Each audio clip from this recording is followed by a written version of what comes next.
ফাআনসাহুম মাসালিহাহুম, একদিন আমি তোমার কল্যাণ, তোমার জন্য কোনটা উপকারী, আমি সেই উপকারী বস্তু ভুলিয়ে দেব।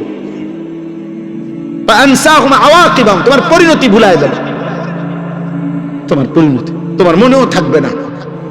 আখিরাত, আখিরাত।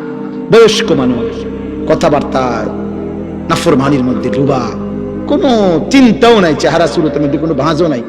এই যে এতগুলো টাকা কিস্তিতে নিছে, এটা যে গুনাহ ওনার চেহারা দেখলে বোঝা যায়।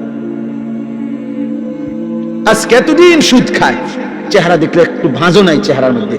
আরে আমার মরার হলো, আজ যদি আমার মৃত্যু হয়, কালকে রাত্রে 2:30 বাজে আমি ওই নাজিরা বাজার, আমাদের ক্যান্টনমেন্ট ইউটার্ন, মাহবুব ভাই ইউটার্নে ঘুরতেছি, আমি মাত্র গাড়িটা ঘুরবে, ইউটার্ন নিবে, দেখি একটা লোক মোটরসাইকেল অ্যাক্সিডেন্ট, লাশটা লম্বা পড়ে আছে, হেলমেট মাথায়, পুলিশ দাঁড়ায় আছে।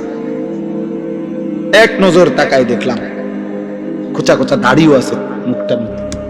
হায়, এই মানুষটার গন্তব্যে কোথায় যাচ্ছে, শুধু ইউটার্নটা ঘুরতেছে। এই ঘুরতে সময় কোনো গাড়ি বাড়ি দিছে হয়তো। ঈদের দিন রাত্রে আমাদের পোদ্দার বাজার বিশ্ব রোড ট্রেন, রাত্রিবেলা বাস বাড়ি দিছে লাইনম্যান, একজন লাইনম্যানের একটু খামখেয়ালি, বাসটা উড়াইয়া ফেলছে, চলন্ত ট্রেন। কেউ জানে না, অনিশ্চিত এক হায়াত, অনিশ্চিত এক জীবন নিয়ে আমরা উল্লাস করছি। আর যদি নিশ্চয়তা পাইতা যুবক, তুই কি করতি? হায় হায়, যদি নিশ্চয়তা দিত লিখিত কাগজ, 200 বছরের আগে তোর মৃত্যু হবে না, তা আমার মনে সে দুনিয়াটারই জাহান্নাম বানায়।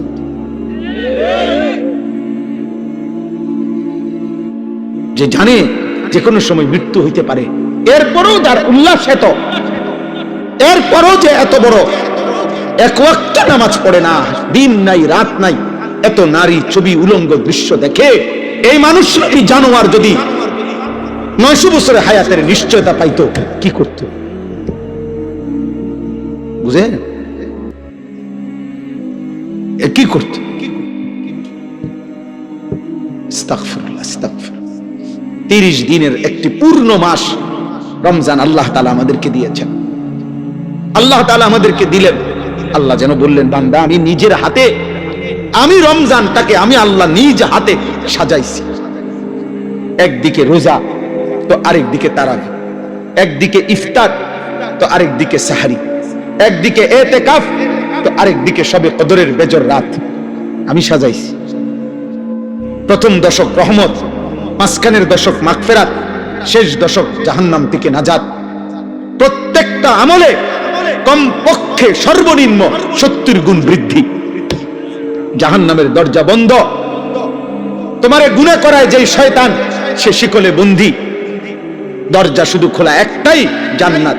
রাতে কিংবা দিনে, ইফতারে কিংবা সাহারিতে, রোজায় কিংবা তারাবিতে, ইতিকাফে কিংবা শবে কদরে, যেখান দিয়ে আমায় আল্লাহরে ডাকো, আল্লাহ যেন বলে দরজা কেবল একটাই খোলা, যেন দিয়ে ডাকো শুধু ঢুকবা কেবল জান্নাতে আর জান্নাতে। কারণ দুয়ার তো খোলাই আছে জান্নাতে। জাহান্নামে তো রমজানে ঢুকবা কেমনে, জাহান্নামে তো বন্ধই দরজা। ঢুকার রাস্তা শুধুই জান্নাত।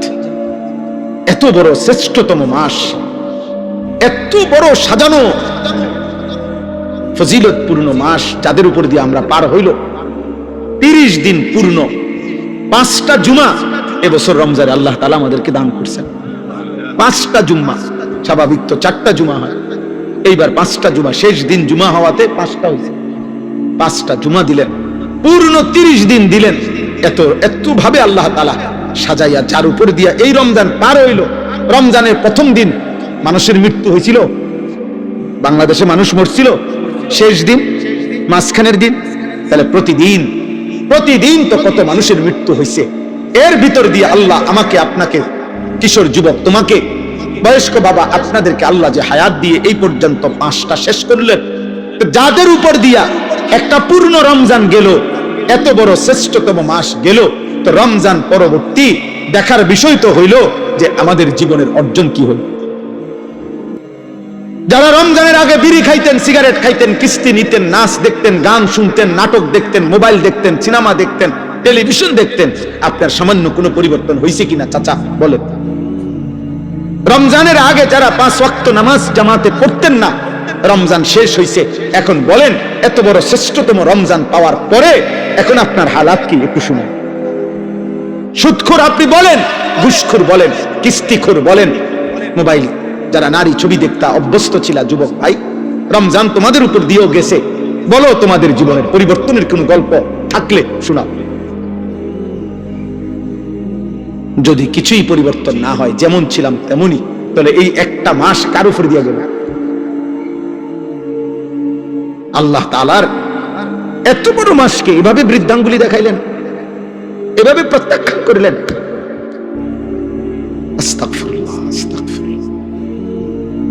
এভাবে ঠিক যেদিন শুক্রবার সন্ধ্যা হইল, সূর্য ডুবলো, 30 রমজান শেষ হইল, সেদিনের পর থেকে আজকের সোমবার এশা পর্যন্ত যাদের 5 ওয়াক্ত নামাজ জুটলো না, তাহলে রমজান আপনার উপরে কি আসর, কি প্রভাব ফেলবে? আগের মতোই যারা বিড়ি সিগারেট খান, রমজানটা আপনার উপরে কি প্রভাব ফেলবে? আগের মতোই যারা টেলিভিশনে নাচ গান দেখছেন, তো রমজান আপনার উপরে কি প্রভাব ফেলবে? আগের মতোই যে মা বোন বেহায়া বেপর্দা হলো, তো রমজান তাদের উপরে কি প্রভাব ফেলবে বলে? 30 দিনের একটি হাই অ্যান্টিবায়োটিক 1 মাস পূর্ণ কোর্স গ্রহণ করার পরে এই ঔষধের মেয়াদ কি একদিনও থাকবে না? একদিনও না। সূর্য ডুবতেই ঈদের দিন পর দিন যারা গান গাইলো, বাজনা বাজাইলো, ডেক্সেট বাজাইলো, যেই মেয়ে যেই নারীগুলো বেপর্দা চললো, বেহায়া চললো, যেই কিশোর যুবকগুলো তোমরা বাজি ফুটাইলা, গান বাজাইলা, ডেক্সেট বাজাইলা, নারী ছবি নিয়ে নাচ গান করলা, হায় হায় আব্বা, এত বড় একটা মাসকে এভাবে বৃদ্ধাঙ্গুলি দেখাইলা, আল্লাহকে এইভাবে প্রত্যাখ্যান, এটা ঠিক? ঠিক এখানে এই সূরা আমি এই জন্য পড়ছি, এই কথাটা কিছুটা মিল আছে আমাদের আচরণের সাথে। এইখানে আছে নবীজি যখনই ওই মক্কার কাফেরদের সামনে বলতেন আযাবের কথা, তো কাফের বেঈমানরা জানা সত্ত্বেও, পূর্ববর্তী জাতিদের আযাবের কথা ওরাও জানতো, তবুও তারা আল্লাহ নবীকে বিদ্রুপ করত, ঠাট্টা করত। তো একদিন নবীজি এরকম আযাবের কথা বলার পরে মক্কার কাফের একজন সর্দার নজর ইবনে হারিস, বেঈমান, এই বেঈমান নবীজির সামনে বিদ্রুপ করে, ঠাট্টা করে আল্লাহর কাছে হাত তুলছে, তুলে বলল, আল্লাহুম্মা ইন কানা হাযা হুয়াল হাক্ক মিন ইনদিক ফাআমতির আলাইনা হিজারাতাম মিনাস সামা আও ইতিনা বিআযাবিন আলীম। সে বলল, আল্লাহ, মুহাম্মদের কথা মতো যদি কুফর, শিরিক এবং আপনার নাফরমানি করার কারণে আযাবই আসে, আপনি দেন, তো এখন আমাদেরকে আপনার কাছে দেখি কত বড় আযাব আছে, দেন। এই বেঈমান নবীজিকে টিটকারি করে কয়, দেন আমনে হের কথা মতো আমরা যে দেন চাই, কিতা আছে আপনার কাছে, দেন। পাথরের বৃষ্টি আমাদের উপরে বর্ষণ করেন, নয়তো আযাব দেন। এই কথাটা বলছি। কত বড় গাদ্দার!